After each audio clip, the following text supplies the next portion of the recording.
అశ్వ సంవత్సరంలో కైలాస యాత్ర Shri Gayatri tours and travels 8977349696. మన తెలుగు రాష్ట్రాల్లో ప్రతి ఇంట్లో ఒక బీటెక్ స్టూడెంట్ ఉంటాడు. వాళ్ళందరి కల ఒకటే, క్యాంపస్ ప్లేస్మెంట్ కొట్టాలి, సాఫ్ట్వేర్ ఇంజనీర్ అవ్వాలి. కానీ ప్రముఖ ఇన్వెస్టర్ మార్కెట్ దిగ్గజం రమేష్ దమానీ గారు చేసిన లేటెస్ట్ కామెంట్స్ వింటే పెన్నులో వణుకు పుడుతుంది. ఐటీ గోల్డెన్ ఏజ్ అయిపోయింది, ఇకపై ఫ్రెషర్కి ఉద్యోగాలు కష్టమే అని ఆయన తేల్చి చెప్పారు.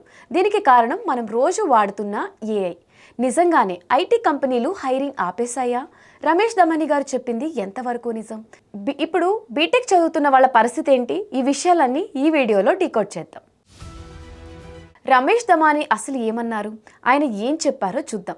గతంలో ఇన్ఫోసిస్, టీసీఎస్, విప్రో లాంటి కంపెనీలు ప్రతి సంవత్సరం 30,000 నుంచి 40,000 మంది ఫ్రెషర్స్ని రిక్రూట్ చేసుకునేవి. దీన్నే మాస్ రిక్రూట్మెంట్ అంటారు. కానీ దమానీ గారి ప్రకారం ఆ రోజులు పోయాయి. ఎందుకంటే ఎంట్రీ లెవెల్లో ఒక ఫ్రెషర్ చేసే కోడింగ్ పనిని ఇప్పుడు ఏఐ టూల్స్ చిటికెలో చేస్తున్నాయి. ఒక కోడర్ 10 గంటల్లో చేసే పనిని ఏఐ 10 నిమిషాల్లో చేస్తుంది.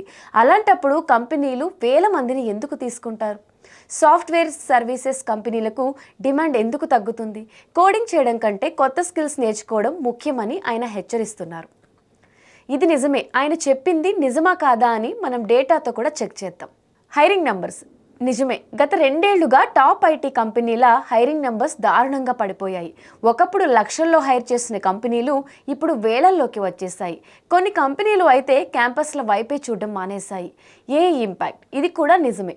ఇప్పుడు basic coding, testing, bug bookings అన్నీ ఏఐ చేస్తుంది. గిట్ హబ్, కోపైలట్ వచ్చాక డెవలపర్స్ ప్రొడక్టివిటీ పెరిగింది, కానీ కొత్త అవసరం తగ్గింది. లే ఆఫ్స్. పెద్ద పెద్ద టెక్ కంపెనీలే ఉద్యోగులను తీసేస్తున్నాయి. సో రమేష్ దమానీ గారు చెప్పింది 100% నిజం. ఇది కేవలం భయం కాదు, రియాలిటీ. మరి బీటెక్ వాళ్ళ పరిస్థితి ఏంటి?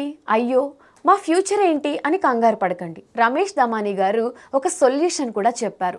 టెక్నాలజీ మారుతుంది, మీరు కూడా మారాలి. కేవలం కోడింగ్ వస్తే సరిపోదు, ఏఐని వాడటం కూడా రావాలి. అలాగే ఇప్పుడు భూమి ఎక్కడ ఉందంటే PSU sector, railway, defence, energy stocks బాగున్నాయి. ఎలక్ట్రానిక్స్ అండ్ హార్డ్వేర్, కేవలం సాఫ్ట్వేర్ మాత్రమే కాదు, chip designing, semiconductors, manufacturing రంగాల్లో ఉద్యోగాలు పెరుగుతాయి. సో బీటెక్లో కేవలం సిఎస్సి ఒక్కటే తోపు అనుకోకండి. కోర్ గ్రూప్లకు కూడా మంచి రోజులు వస్తున్నాయి. దమానీ గారి వార్నింగ్ని నెగిటివ్గా తీసుకోవద్దు. ఇది మనల్ని మనం మార్చుకోవడానికి ఒక హింట్. పాతకాలం జావా కోడింగ్ నేర్చుకొని అది పాస్ అయిపోతా అంటే కుదరదు. మీరు స్పెషలిస్ట్ అవ్వాలి.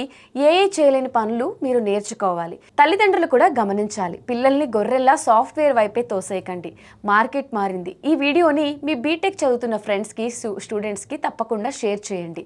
వాళ్ళకి ఇది చాలా అవసరం. మరిన్ని కెరియర్ అండ్ బిజినెస్ అప్డేట్స్ కోసం ఇట్స్ యూ టీవీ ఛానల్ని సబ్స్క్రైబ్ చేసుకోండి.